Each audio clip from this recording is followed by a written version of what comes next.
আফসোস, মুসলিম সিনেমার নায়কের নাম জানে, সিনেমার নায়িকার নাম জানে, মুসলিম দেশের নেতা নেত্রীর নাম জানে, এলাকার প্রভাবশালীদের নাম জানে, মুস্তাফা সাল্লাল্লাহু আলাইহি ওয়াসাল্লামের সাহাবীদের নাম জানে না। কেন? সে হাদিস পড়ে না, সে হাদিসের ধার ধারে না, নবী রাসূল আম্বিয়া কিরামের নাম জানে না। কেন? সে কোরআনুল কারীমের তেলাওয়াত করে না। সেই কোরআনুল কারীমকে মনে করে এটা পৃথিবীতে এসেছে কোনো একটা ঠোলের ভিতরে তাবিজ হয়ে ঢুকবে আর তার কোমর আর গলায় ঝুলবে। আফসোস, মানুষ কোরআনুল কারীমের শিফা নিজের শরীরে যোগ দিয়ে নিজের শরীরে বেঁধে রাখাকে মনে করেছে। মানুষ কোরআনুল কারীমের তেলাওয়াতে হৃদয়ের আরোগ্যতা, কোরআনুল কারীমের বলে দেওয়া রাস্তায় চলে জীবনের আরোগ্যতা করতে চায় না মানুষ। আফসোস, আল্লাহ সুবহানাহু ওয়া তাআলা তিনি স্পষ্ট ভাষায় বলেছেন, ইয়া আইয়ুহাল্লাযীনা আমানুত্তাকুল্লাহ হাক্কা তুকাতিহি ওয়া লা তামুতুন্না ইল্লা ওয়া আনতুম মুসলিমুন। হে তোমরা যারা ঈমান এনেছো, তোমরা যারা মসজিদে টাকা দান করো, তোমরা যারা মাদ্রাসায় টাকা দান করো, তোমরা যারা এমন ওয়াজ মাহফিলের ব্যবস্থা করো, যারা তোমরা শীতের রাতে এইরকম ওয়াজ শুনতে আসো, যারা তোমরা সালাতে যাও, যারা তোমরা যাকাত প্রদান করো, যারা তোমরা সাদাকা দাও, যারা তোমরা আল্লাহকে এক বলে স্বীকার করো, যারা তোমরা মুস্তাফা সাল্লাল্লাহু আলাইহি সাল্লামকে শেষ পয়গম্বর হিসেবে স্বীকার করো, শুনো, ইত্তাকিল্লাহ, আল্লাহকে ভয় করো। সুদ খাওয়ার ব্যাপারে আল্লাহকে ভয় করো, ঘুষ খাওয়ার ব্যাপারে আল্লাহকে ভয় করো, কম্বলের নিচের অপরাধে আল্লাহকে ভয় করো, ভয় করো বাসবাগানের অপরাধে, ভয় করো আত্মীয়তার বন্ধন রক্ষা করার ক্ষেত্রে আল্লাহকে, ভয় করো নারী এবং পুরুষের পর্দার বিধিবিধান মানার ক্ষেত্রে আল্লাহকে ভয় করো, একে অপরের সাথে সম্পর্ক করতে এবং সম্পর্ক ভাঙতে, ভয় করো আল্লাহকে লেনদেনের ক্ষেত্রে, ভয় করো আল্লাহকে কথা এবং বার্তা বলার ক্ষেত্রে, ভয় করো আল্লাহকে শিক্ষায় শিক্ষিত হওয়ার ক্ষেত্রে, ভয় করো কোথাও নিষেধ করে নিষেধাজ্ঞা দিতে অথবা আদেশ শুনে আদেশ পালন করতে। ইত্তাকিল্লাহ হাক্কা তুকাতি, যেইভাবে ভয় করা উচিত। কিভাবে ভয় করছে? যেভাবে রাসূল সাল্লাল্লাহু আলাইহি সাল্লাম ভয় করেছে, যেভাবে আবু বকর, আলী, উসমান রাদিয়াল্লাহু তাআলা আনহুম আজমাইন ভয় করেছে। শোনো, সেভাবে ভয় করো। আর আল্লাহ সুবহানাহু ওয়া তাআলা তোমাদেরকে নসিহত করেছে, তোমাদেরকে তিনি আগাম সংবাদ দিয়েছে, তোমাদেরকে জানিয়ে দিয়েছে, তোমাদেরকে ওয়ার্নিং দিয়েছে, তোমাদেরকে একটা জ্ঞান শেয়ার করেছে। তিনি আল্লামুল গুয়ুব, আলিমুল হাকিম, তিনি সব জানে, সর্বশ্রোতা, সর্বদ্রষ্টা। আল-আউয়ালু ওয়াল আখির, আল-যাহির ওয়াল বাতিন, হুয়াল আউয়াল ওয়াল আখির ওয়াল যাহির ওয়াল বাতিন।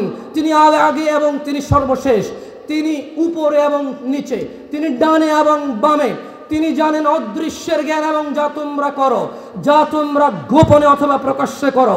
তাই তিনি তোমাদেরকে বলেছেন, ওয়ালা তামুতুন্না ইল্লা ওয়া আনতুম মুসলিমুন, এবং তোমরা মৃত্যুবরণ করিও না, এবং তোমরা মৃত্যুবরণ করিও না মুসলিম হওয়া ছাড়া। তিনি তোমাদের স্রষ্টা, তিনি তোমাদের দ্রষ্টা। তোমাদের মধ্যে কেউ পুরুষ অথবা কেউ মহিলা। তিনি সুবহানাহু ওয়া তাআলা সেজন্য বলেছেন, আউযু বিল্লাহি মিনাশ শাইতানির রাজীম, ইয়া আইয়ুহান নাসু ইত্তাকু রাব্বাকুম, ইয়া আইয়ুহান নাসু ইত্তাকু রাব্বাকুম, ইয়া আইয়ুহান নাসু ইত্তাকু রাব্বাকুম। হে মানুষ, হে আদম সন্তান, আল্লাহকে ভয় করো। হে আদম সন্তান, আল্লাহকে ভয় করো। আল্লাযী খালাকাকুম মিন নাফসিন ওয়াহিদা, যিনি তোমাদেরকে সৃষ্টি করেছেন একটা নাফস থেকে, যিনি তোমাদেরকে সৃষ্টি করেছেন একজন মানুষ থেকে। তিনি এতটা সক্ষম স্রষ্টা, তিনি এতটা সুন্দর এবং সুদীর স্রষ্টা। তিনি যা খুশি তা করে, ইয়াফআলু মা ইউরিদ, যা খুশি তা করে, তিনি যা খুশি তা করবে। তিনি এত সক্ষম, এত শক্তিশালী স্রষ্টা। তিনি তোমাদেরকে বলছেন, ওয়া খালাকা মিনহা যাওজাহা ওয়া বাথা মিনহুমা রিজালান কাসীরান ওয়া নিসাআ। হে মানুষ, ভয় করো আল্লাহকে। তোমাদের মধ্যে নারী অথবা পুরুষ, যুবক অথবা বৃদ্ধ, যুবক অথবা শিশু, পুরুষও নয়, নারীও নয়, অথবা হিজল, তমাল অথবা হিজড়া। ইত্তাকিল্লাহ, আল্লাহকে ভয় করো। দাড়ি রাখার ক্ষেত্রে আল্লাহকে ভয় করো, দাড়ি রাখার ক্ষেত্রে আল্লাহকে ভয় করো, টাকনুর উপরে প্যান্ট পরার ক্ষেত্রে আল্লাহকে ভয় করো, সুন্নতকে সুন্নত বলে স্বীকৃতি দেওয়ার ক্ষেত্রে আল্লাহকে ভয় করো, বিদআতকে বিদআত বলার সাহস করার ক্ষেত্রে আল্লাহকে ভয় করো, শিরককে শিরক বলে আখ্যায়িত করার ক্ষেত্রে আল্লাহকে ভয় করো। ওয়ালা তামুতুন্না ইল্লা ওয়া আনতুম মুসলিমুন। মানুষ, মা অথবা বোন, ভাই অথবা চাচা, আপনাদেরকে বলে রাখি, তিনি সুবহানাহু ওয়া তাআলা বলছেন, ইয়া আইয়ুহাল্লাযীনা আমানুত্তাকুল্লাহ, হে যারা তোমরা স্বীকৃতি দিচ্ছ নিজেদেরকে মুসলিম বলে, যদিও তুমি সারাদিন স্টার জলসা দেখো, যদিও তুমি সারাদিন হিন্দি সিনেমা বাংলা সিনেমায় ব্যস্ত, যদিও তুমি আজান শুনে গাফেল থাকো, যদিও তুমি জানা ব্যভিচারে লিপ্ত থাকো, অশ্লীলতায় বিভোর তুমি, নেশাদার দ্রব্যে তোমাকে বেষ্টন করে রেখেছে চতুর্দিক থেকে, তোমার বিবেক বুদ্ধি আর কাজ করার মতো নেই। তোমাকে তোমার রব বলছে, হে মানুষ, যে তুমি ঘুষ ছাড়া যায় যে তোমার চলে না।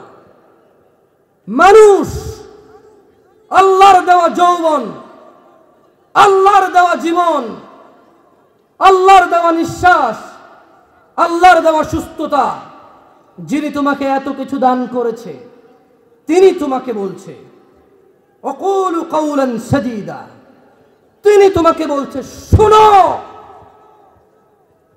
বেপরদায় চলাফেরা করা বোন আমার,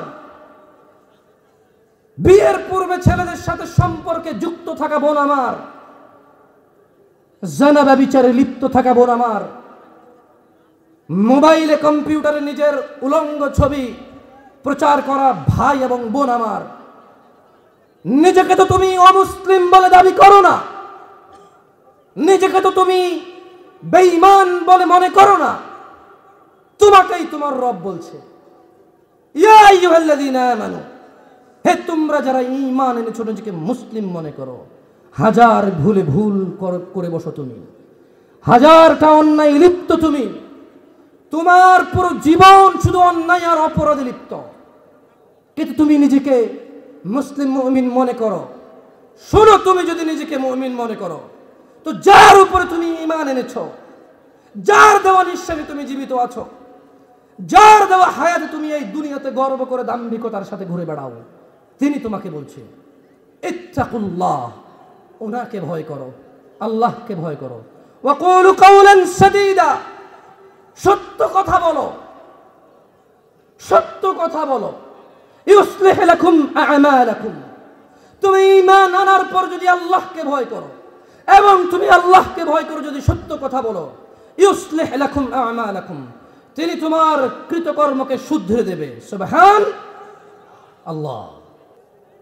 যে আল্লাহর প্রশংসা এই বাংলাদেশের মাটিতে এখন শিরক, বিদআহ, শিরক, তাওহীদ, সুন্নত এবং বিদআতের ব্যাপারে বহু আলোচনা হয়।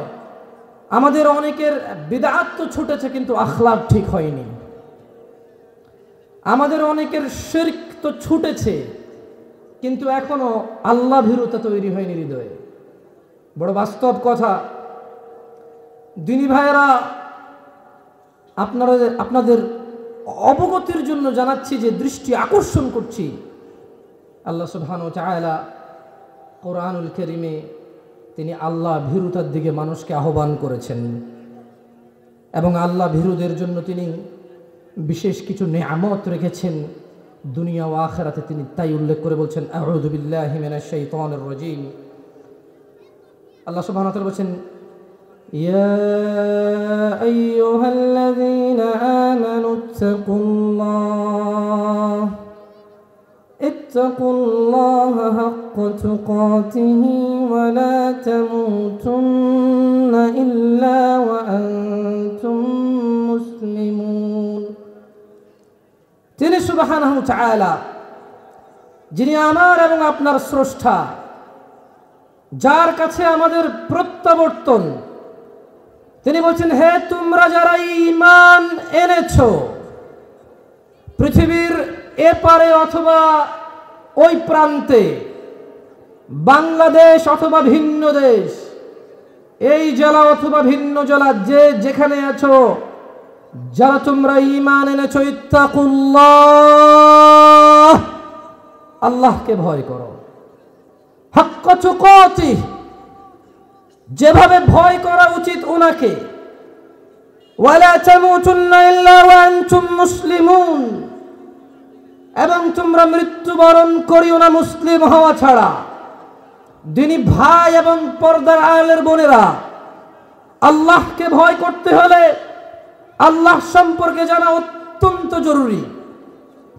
আপনারা জেনে আছেন অথবা জেনে থাকবেন ইনশাআল্লাহ, আমাদের দেশে আমরা মনে করি কলমায়ে তাইয়্যিবা লা ইলাহা ইল্লাল্লাহ ওয়া আশহাদু আন্না মুহাম্মাদান আবদুহু ওয়া রাসূলুহু, অথবা ইয়া রাসূলুল্লাহ, ইয়া হাবিবাল্লাহ, ইয়া আল্লাহ, এই কথা বলার পরে আত্মহত্যা করলেও আমরা হয়তো জান্নাতে যাব এই আশায় আমরা থাকি এবং আত্মহত্যা করি। নাউযুবিল্লাহ বলুন। মনে রাখবেন আল্লাহ সুবহানাহু ওয়া তাআলার আদেশ, ইত্তাকুল্লাহ হাক্কা তুকাতিহ, আল্লাহকে ভয় করো, তবে সত্য হচ্ছে যেইভাবে ভয় করা উচিত। আপনি আমি যদি এমনটা ভেবে নেই, যদি এমনটা মনে করি যে আমরা আল্লাহর উপর শাহাদাত দেব, রাসূল সাল্লাল্লাহু আলাইহি সাল্লামের উপর শাহাদাত দেব, আর তারপর নিজের মাথার খুলি নিজে উড়িয়ে দিব, তারপর গাড়ির নিচে চলে আসব, ট্রেনের নিচে চলে আসব, ফ্যানে ঝুলে যাব, সাততলা থেকে লাফ দেব, বিষাক্ত কোনো পানীয় সেবন করে মৃত্যুবরণ করব, আর এর পূর্বে লা ইলাহা ইল্লাল্লাহ বলবো, ওয়া আন্না মুহাম্মাদান আবদুহু ওয়া রাসূলুহু বলবো, আর আমাদের নাজাতের জন্য কোনো সমস্যা হবে না। আমি আপনাদেরকে বলি, তিনি জাল্লা ওয়া আলা বলেছেন ইত্তাকুল্লাহ হাক্কা তুকাতিহ, আল্লাহকে ভয় করো যেভাবে ভয় করা উচিত। আপনি বৃদ্ধ হয়েছেন, আপনার বয়স হয়েছে, ছেলে সন্তান আপনাকে ছেড়ে গেছে, বাবা মা আপনাকে ধোঁকা দিয়েছে, স্ত্রী আপনাকে ধোঁকা দিয়েছে, ভাই বোন আপনাকে ধোঁকা দিয়েছে, আত্মীয় স্বজনরা খোঁজ খবর রাখে না, আপনি একাকিত্বে জীবন বসবাস করছেন, আপনি ডিপ্রেশন দুঃখে দুঃখিত আছেন। মনে রাখবেন আল্লাহ সুবহানাহু ওয়া তাআলা আপনার জন্য যথেষ্ট। আল্লাহ সুবহানাহু ওয়া তাআলা আপনার জন্য যথেষ্ট। যতক্ষণ পর্যন্ত তিনি আল্লাহ আপনার উপর সন্তুষ্ট, এই পৃথিবীর সবার অসন্তুষ্টি আপনার কোনো ক্ষতি করতে পারবে না। যতক্ষণ আল্লাহ আপনার উপরে রেগে আছে, এই পৃথিবীর সকল মানুষ মিলে আপনার কোনো কল্যাণ করতে পারবে না। তাই আমি বলবো, অনুরোধ করব, আল্লাহকে ভয় করুন যেভাবে ভয় করা উচিত। আমাদের সমাজের মা এবং বোনেরা মাথা ব্যথা, পেটে ব্যথা, রাত্রে ভয় পাওয়া, বিছানায় পেশাব করা নিয়ে আমারই মতো দেখতে, আমার মতো হয়তো একটু হয়তো উঁচু লম্বা, হয়তো বা আর একটু কদে ছোট, চেহারার রং হয়তো একটু কালো অথবা ফর্সা, কথা বলার আন্দাজ হয়তো ভিন্ন, কিন্তু এই মা বোনেরা হুজুর দেখে ঘরে ডেকে নিয়ে আসে, দোয়া দুরুদ পড়বে বলে, মাথায় ঝাড়ফুঁক করবে বলে। আফসোস, আল্লাহকে ভয় করা উচিত। ওই মা বোন মনে করে যে ইনি হুজুর, ওনাকে দেখা দেওয়া যাবে, অথচ আল্লাহ সুবহানাহু ওয়া তাআলা যাদেরকে বিবাহ করা বৈধ তাদের সাথে পর্দা করা ফরজ করেছেন, যাদেরকে বিবাহ করা বৈধ তাদেরকে পর্দা করা ফরজ করেছেন। মা এবং বোনদের মনে ধোঁকা ঢুকেছে, মা এবং বোনদের মন রোগাক্রান্ত হয়েছে, ধোঁকায় পড়ে আছে। এটা এজন্য যে তারা কোরআনুল কারীমের তেলাওয়াত করে না, তারা আল্লাহ সুবহানাহু ওয়া তাআলা ওনার কিতাব যা পাহাড়ের উপর নাজিল করতে চেয়েছিলেন, পাহাড় ভয় নেয়নি, মানুষকে নাজিল করেছেন। ইন্নাল ইনসানা যালুমান কাফফার, লা যালুমান কাফফার। মানুষ এই কোরআনুল কারীমকে নিজের বক্ষে নিয়েছে, মানুষ এই কোরআনুল কারীমকে গ্রহণ করবে বলে স্বীকৃতি দিয়েছে। আল্লাহ সুবহানাহু ওয়া তাআলা ওনার সৃষ্টির সবচেয়ে শক্তিশালী ফেরেশতাকে দিয়ে এই কোরআনুল কারীমের ওয়াহী পৃথিবীতে প্রেরণ করেছে।